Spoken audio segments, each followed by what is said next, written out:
Hello friends, ഞാനിന്നൊരു chicken കറി വെച്ചിട്ടോ. നല്ല tasty ആയിട്ടുള്ള നല്ല ബ്രൗൺ കളറായിട്ടുള്ളൊരു ചിക്കനാണ് ഞാനിന്ന് ഒരു വെറൈറ്റി ആയിട്ട് വെച്ചേക്കണേ കേട്ടോ.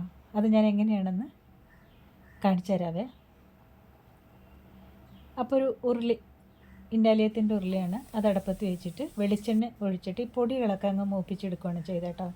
1.5 ടീസ്പൂൺ മല്ലിപ്പൊടി, 1.5 ടീസ്പൂൺ മുളക് പൊടി, 1 ടീസ്പൂൺ കാശ്മീരി മുളക് പൊടി, മസാലപ്പൊടി 1 ടീസ്പൂൺ കുരുമുളക് പൊടി, 1/4 ടീസ്പൂൺ മഞ്ഞൾപ്പൊടി. എന്നിട്ട് ഈ വെളിച്ചെണ്ണയിൽ ഇതങ്ങ് ചൂടാക്കിയെടുക്കാം. ഈ ചൂടാക്കി വരുമ്പോഴത്തേക്ക് ഒരു ബ്രൗൺ കളർ ആവും കേട്ടോ. അതിന് വേണ്ടിയിട്ടാണ് ഞാനിങ്ങനെ ഈ വെളിച്ചെണ്ണയിൽ ഇതിങ്ങനെ ചൂടാക്കി എടുത്തേക്കുന്നത്.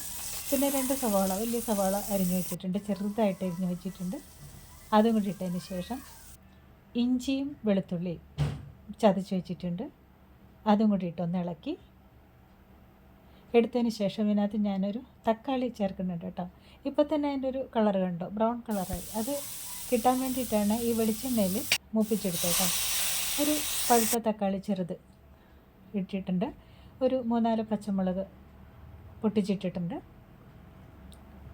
അതെല്ലാം കൂടി ഒന്ന് വഴറ്റിയതിന് ശേഷം, അത് മൂക്കൊന്നും വേണ്ട, നന്നായിട്ട് വഴറ്റി യോജിപ്പിച്ചതിന് ശേഷം ഈ ചിക്കൻ ഇതിനകത്തേക്ക് ഇടുകയാണ് ചെയ്യുന്നത് കേട്ടോ. അതിൻ്റെ ഇടയ്ക്ക് കുറച്ച് കറിവേപ്പില കൂടി ഇട്ടിട്ടുണ്ട്. എന്നിട്ട് നന്നായിട്ട് ഇളക്കി അതിന് ശേഷം നമ്മൾ ഈ ചിക്കൻ ഇതിനകത്തേക്ക് ഇടുകയാണ് കേട്ടോ. ഇച്ചിരി ഉപ്പും കൂടി ഇട്ടതിന് ശേഷം ചിക്കൻ ഇതിനകത്തേക്ക് ഇട്ടേക്കാം. നല്ലോണം ഒന്ന് ചൂടാവണം, എല്ലാം കൂടി നല്ലൊരു സെറ്റായി കിട്ടാൻ വേണ്ടിയിട്ടാണ് ഒന്ന് നന്നായിട്ട് ഇളക്കി എടുക്കുന്നത് കേട്ടോ. അപ്പോൾ ആ ചിക്കനൊക്കെ കഴുകി വൃത്തിയാക്കി വെച്ചിട്ടുണ്ട്. അതെനിക്കത് വീഡിയോയിൽ ഇടുന്ന കിട്ടിയില്ല കേട്ടോ. നല്ലോണം കഴുകി വൃത്തിയാക്കി ചിക്കൻ അതിനകത്തേക്ക് ഇട്ടതിന് ശേഷം നന്നായിട്ട് എല്ലാം കൂടി ഒന്ന് യോജിപ്പിച്ചെടുക്കാം. അത് നല്ല പ്രത്യേക ഒരു രുചി കേട്ടോ ഈ ചിക്കൻ കറിക്ക്.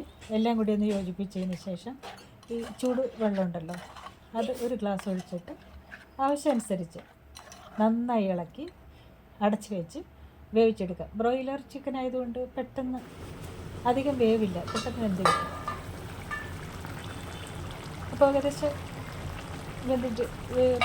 വെന്തിട്ടുണ്ട്. പിന്നെ കുറച്ച് ഈ ചിക്കനിലും വെള്ളമുണ്ടല്ലോ, അപ്പോൾ നമ്മളൊരു 1/2 ഗ്ലാസ് വെള്ളം ഒഴിച്ചിട്ടുള്ളൂ.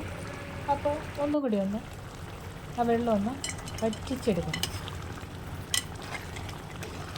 ഒന്ന് നന്നായിട്ട് ഇളക്കിയതിന് ശേഷം ഒന്നുകൂടെ അടച്ച് വെച്ചിട്ട് ഒരു 5 മിനിറ്റ് കൂടി കഴിഞ്ഞിട്ട് എടുക്കാം. നന്നായി വെച്ചാൽ അത് കുഴഞ്ഞൊന്നും പോയിട്ടില്ല, ചിക്കൻ നല്ല പാകത്തിന് വെന്തിട്ടുണ്ട്. പിന്നെ ഒന്നും കൂടി നമുക്കൊന്ന് ഈ വെള്ളം അധികം ഗ്രേവി വേണ്ടല്ലോ, അതിന് വേണ്ടിയിട്ട് കുറച്ചും കൂടി ഒന്ന് വെള്ളം വറ്റിച്ചെടുക്കാം. അപ്പം അങ്ങനെ നന്നായിട്ട് കിടന്ന് വറ്റിട്ട് നല്ല ടേസ്റ്റ് കണ്ട ബ്രൗൺ കളറായിട്ടുള്ള ചിക്കനാട്ടോ അത്. പിന്നെ ഉണ്ടല്ലോ, ഇതിനൊരു ടേസ്റ്റും വാസനയും കിട്ടാൻ വേണ്ടിയിട്ട് പെരുംജീരകമില്ലേ, അതിൻ്റെ പൊടി ഒരു ചെറിയ ടീസ്പൂൺ ചേർത്ത് കഴിഞ്ഞാൽ നല്ല ടേസ്റ്റായിരിക്കും കേട്ടോ. നല്ല വാസനയാണ് ഇതൊക്കെ ഉണ്ടാക്കി കഴിയുമ്പോൾ. പിന്നെ കുറച്ച് മല്ലി ഇല കട്ട് ചെയ്ത് വെച്ചിട്ടുണ്ട്, അതും കൂടി ഇട്ടാൽ നല്ല ഒന്നും കൂടെ ഒരു സ്വാദ് കിട്ടും കേട്ടോ. അപ്പോൾ മല്ലിയിലൊക്കെ ഇട്ടതിന് ശേഷം നന്നായിട്ട് ഇളക്കി യോജിപ്പിച്ച് കഴിക്കാം. ഇനി ചോറിൻ്റെ കൂടെ നല്ല ബെസ്റ്റായിട്ട് നല്ല എരിവ്, നന്നായിട്ട് എരിവ് ഇട്ടിട്ടുണ്ട് ഞാൻ. ചിക്കൻ കറിക്കൊക്കെ നല്ല എരിവ് വേണമല്ലോ. അപ്പോൾ ഇതൊന്ന് സെറ്റാവാൻ വേണ്ടിയിട്ട് ഒരു 2 മിനിറ്റ് ഒന്ന് അടച്ച് വെച്ചിട്ട് തുറക്കാം. അപ്പോൾ നല്ലൊരു ചിക്കൻ കറിയാണ്. അപ്പോൾ ഓക്കെ, താങ്ക് യു.